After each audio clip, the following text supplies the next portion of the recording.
नमस्कार दोस्तों, के अन्नामलाई। आज के दिन बहुत सारे लोग इस नाम से वाकिफ नहीं होंगे। आप सब लोग रियल लाइफ के सिंघम को तो जानते ही होंगे, लेकिन आज मैं आप लोगों को रियल लाइफ के सिंघम से मिलाने जा रहा हूं। 39 साल के अन्नामलाई तमिलनाडु में बीजेपी के स्टेट प्रेसिडेंट हैं और तमिलनाडु के इतिहास के वो सबसे यंगेस्ट स्टेट प्रेसिडेंट हैं। एक समय इंडियन पुलिस सर्विस में अपनी सर्विस दे चुके के अन्नामलाई आज अपनी जिंदगी को देश के लोगों की सेवा करने के लिए पूरा का पूरा समर्पित कर चुके हैं। तमिलनाडु में अन्नामलाई ने अपना और बीजेपी का नाम बहुत बड़ा कर दिया है। एक समय ऐसा था जब तमिलनाडु में बीजेपी की प्रेजेंस ना बराबर थी, लेकिन आज तमिलनाडु के गली गली में लोग भारतीय जनता पार्टी को जानने लगे हैं और ये सब कुछ सिर्फ और सिर्फ के अन्नामलाई की वजह से।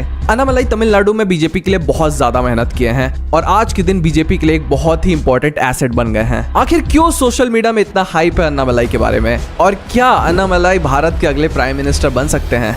चलिए देखते हैं इस वीडियो में। 2024 में तमिलनाडु एक नया इतिहास रचने जा रहा है। मैं विशेष रूप से भाई अन्नामलाई को अनेक अनेक शुभकामनाएं देता हूं। इस वीडियो को स्टार्ट करने से पहले मैं एक डिस्क्लेमर देना चाहूंगा कि हमारा चैनल किसी भी आदमी, किसी भी ऑर्गेनाइजेशन और किसी भी पार्टी को सपोर्ट नहीं करता है। इस वीडियो को फिर से आप एक केस स्टडी के जैसा ले सकते हैं और अगर किसी की जिंदगी से कुछ आपको सीखने को मिल रहा है तो वो सीख को बस आप ले लीजिए। शुरुआत करते हैं वीडियो की। 4 जून 1984 तमिलनाडु के एक छोटे से गांव करूर में एक किसान के घर में अन्नामलाई जी का जन्म होता है। देखिए, तमिलनाडु और भारत में ये एक ऐसा समय था जब लोग अपने बच्चों को नहीं पढ़ाया करते थे।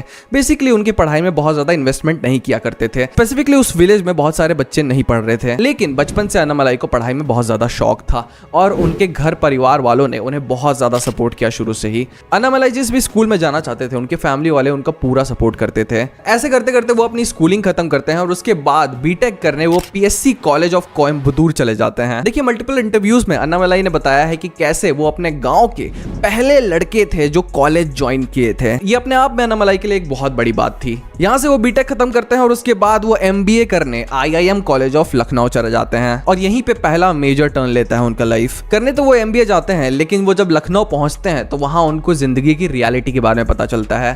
देखिए, तमिलनाडु पहले से ही एक थोड़ा डेवलप्ड जगह रहा है। वहां पे ग्रास रूट लेवल तक जो गवर्नमेंट की पॉलिसीज रहती है वो पहले से ही पहुंचती रही है और उत्तर प्रदेश जैसे ही वो आते हैं उन्हें जस्ट ऑपोजिट देखने को मिलता है। उन्हें एक्चुअली में गरीबी क्या होती है वो देखने को मिलता है। यहाँ पे पहली बार आके वो 5 रुपए में पूड़ी खाते हैं और वो एक पूड़ी नहीं, पेट भर पूड़ी खाते हैं और ये देखकर उन्हें बहुत ज्यादा शौक लगता है।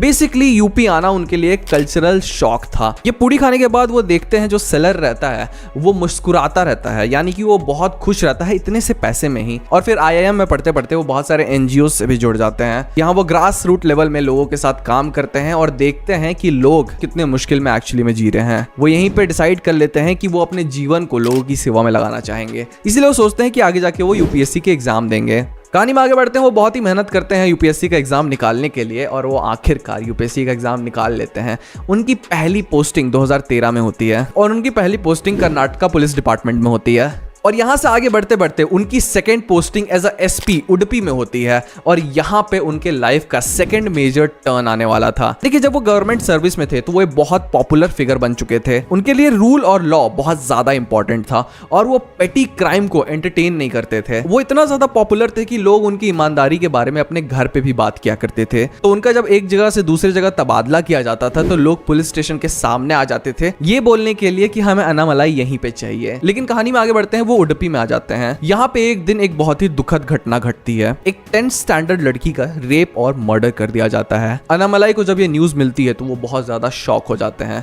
लड़की की बॉडी को वो रिट्रीव करने जाते हैं और जब वो बॉडी को रिट्रीव करने जाते हैं 10,000 से भी ज्यादा गांव वाले उनके ऊपर पत्थर फेंकने लगते हैं। यही समय अन्नामलाई का जिंदगी बदलने वाला था। अन्नामलाई इस पुलिस के जॉब को इसीलिए कर रहे थे क्योंकि वो लोगों की सेवा करना चाहते थे और बेसिकली सोसाइटी में एक चेंज लाना चाहते थे। लेकिन इस दिन यही वो दिन है जिस दिन वो रियलाइज करते हैं कि एज अ पुलिस ऑफिसर वो ये कभी नहीं कर पाएंगे। थोड़ा समझने की कोशिश करिएगा, एक पुलिस के पास पावर तो रहती है लेकिन उसके पास बहुत ही लिमिटेड पावर रहती है। वो कितना ही चेंज ला सकता है अपने इस लिमिटेड पावर से और उन्हें लॉस और ऑर्डर्स में खेलना पड़ता है। लेकिन एज अ बिगर चेंज लाने के लिए आपको कुछ और बड़ा बनना पड़ेगा उससे। अन्नामलाई ये चीज को रियलाइज करते हैं, लेकिन पॉलिटिक्स उनके लिए एक बहुत बड़ी बात रहती है। तो इस चीज को वो बहुत समय तक अवॉइड करते हैं और वो एक एनजीओ खोल लेते हैं अपना और इस एनजीओ का नाम होता है वी द लीडर्स। कहानी में आगे बढ़ते हैं। अन्नामलाई सोचने लगते हैं कि उनको पॉलिटिक्स में आना चाहिए या नहीं आना चाहिए। बहुत सारे पॉलिटिकल पार्टी उनको ऑफर करने लगती है, लेकिन पॉलिटिक्स में जाना उनके लिए एक बहुत बड़ा बात हो जाता है। देखिए, पॉलिटिक्स की एक ऐसी इमेज बन चुकी है कि लोग इसे आज के दिन एक कीचड़ के जैसा देखते हैं। इसमें जाओगे तो आप गंदे हो जाओगे बेसिकली, और अन्नामलाई भी पहले इसे ऐसे ही देखते थे। फिर एक दिन उनकी पोस्टिंग कैलाश मानसरोवर यात्रा में कर दी जाती है। यहाँ पे 70 दिन के लिए वो अपने फैमिली से दूर रहते हैं और किसी भी सेल फोन से दूर रहते हैं। वो एक इंटरव्यू में बताते हैं कि कैसे ये मूवमेंट उनके लिए एक स्पिरिचुअल अवेकनिंग जैसा था। यहाँ पे वो भगवान के और करीब हो जाते हैं और उन्हें अपना एक्चुअल पर्पस ऑफ लाइफ समझ में आता है। शुरू से ही वो लोगों की सेवा करना चाहते थे, एक चेंज लाना चाहते थे। तो ये बड़ा चेंज लाने के लिए उन्हें एक बहुत ही महत्वपूर्ण पोजीशन में आना जरूरी था। इसलिए वो डिसाइड करते हैं कि वो पॉलिटिक्स में अब आएंगे ही। अब आइडियोलॉजी की बात आ जाती है कि किस आइडियोलॉजी, किस पॉलिटिकल पार्टी की आइडियोलॉजी से ये अलाइन करते हैं। तो भारतीय जनता पार्टी को ये चुनते हैं। 25 अगस्त 2020 को एग्जैक्टली वो भारतीय जनता पार्टी को ज्वाइन कर लेते हैं। आगे जाके इनको स्टेट प्रेसिडेंट भी बना दिया जाता है। लेकिन अन्नामलाई के कंधों पे एक बहुत ही महत्वपूर्ण रिस्पॉन्सिबिलिटी थी। उन्हें एक ऐसे स्टेट में भारतीय जनता पार्टी को रिप्रेजेंट करना था जहां पे भारतीय जनता पार्टी की प्रेजेंस बहुत ही कम थी, इनफैक्ट ना के बराबर थी। तो भारतीय जनता पार्टी में आते साथ उन्होंने तमिलनाडु में एक रिवॉल्यूशन सा ला दिया था। उन्होंने ऐसा क्या क्या किया, इसके बारे में थोड़ी सी जानने की कोशिश करते हैं। और इसके बारे में जानने से पहले आपको तमिलनाडु के पॉलिटिक्स के बारे में थोड़ा सा जानना जरूरी है मेरे हिसाब से। देखिए, जैसे मैंने पहले बताया, भारतीय जनता पार्टी का तमिलनाडु में प्रेजेंस ऑलमोस्ट जीरो था। तमिलनाडु को 1967 से द्रविडियन पार्टीज रूल कर रही है, चाहे वो डीएमके हो या एडीएमके हो। यहाँ पे ये दोनों पार्टी आते जाते रहती है और बेसिकली ये पार्टी ही तमिलनाडु को रूल करते आ रही है। अब तमिलनाडु में बीजेपी ने 1996 और 97 में एंट्री मारी है, मतलब वो लेट यहाँ पे आए हैं। इसका मतलब उनका प्रेजेंस ऑब्वियसली थोड़ा सा कम रहेगा। और जब आप एक स्टेट पार्टी से लड़ने जाते हैं उनके स्टेट में, तो वहां पे लड़ना बहुत ज्यादा मुश्किल हो जाता है। जो लोग ये समझ नहीं पा रहे हैं कि मैं क्या बोलना चाह रहा हूं, आप लोग में से बहुत सारे लोग बीजेडी को जानते होंगे। बीजेडी उड़ीसा की बहुत बड़ी पार्टी है जो कि बहुत सालों से उड़ीसा में पावर में है। तो कुछ एग्जैक्टली ऐसा ही चल रहा है तमिलनाडु में भी।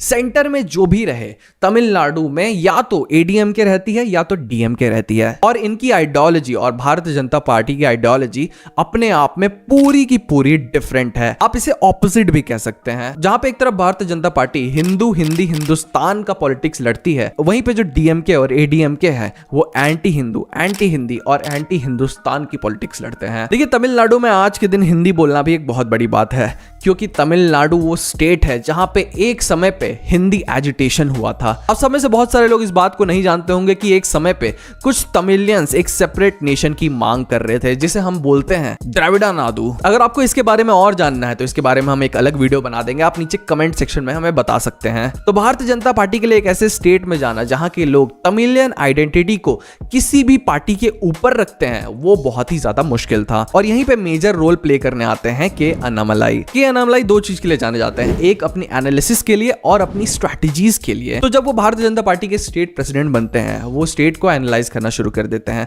सबसे पहला चीज वो जो निकालते हैं स्टेट में से, वो ये निकालते हैं कि ये यहाँ के लोग भारतीय जनता पार्टी की कोर आइडियोलॉजी को एक्चुअली में समझते ही नहीं है। तमिलनाडु में एक्चुअली जो मेजर न्यूज चैनल्स हैं, that is owned by there political leaders. वहां के अभी के जो पॉलिटिकल नेता हैं वही वो चैनल को ओन करते हैं, तो उन्हें जो मन करता है वो न्यूज चला देते हैं। और इसकी वजह से बाकी पार्टी की जो बात रहती है वो एक्चुअल में लोगों तक नहीं पहुंच पाती है। और क्योंकि एडीएमके और डीएमके बहुत ही ओल्ड पार्टीज है, तो ग्रास रूट में इनका पकड़ भी बहुत ज्यादा मजबूत है।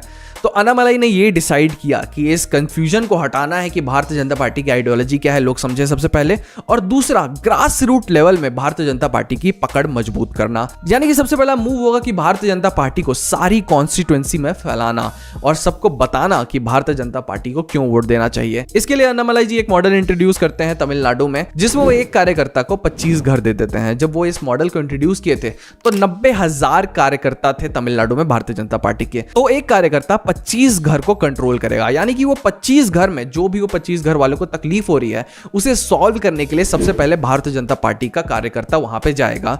इससे होगा क्या, इससे अवेयरनेस बढ़ेगी कि भारतीय जनता पार्टी का एक्चुअली में आइडियोलॉजी क्या है, वो क्या करना चाहती है तमिलनाडु में। तो ये एक बहुत ही जीनियस प्लान था के अन्नामलाई का। और भी बहुत सारे काम किए हैं के अन्नामलाई ने यहाँ पे। देखिए, ये सब चीजों की वजह से बहुत शॉर्ट टर्म में के अन्नामलाई एक बहुत ही इंपॉर्टेंट एसेट बन गए हैं आज भारतीय जनता पार्टी के लिए। वो कितने इंपॉर्टेंट है इसका मैं आपको एक नजरिया देना चाहूंगा। 23 जुलाई 2023 को रामनाथ कोविंद का फेयरवेल डिनर ऑर्गेनाइज किया जाता है नरेंद्र मोदी जी के द्वारा।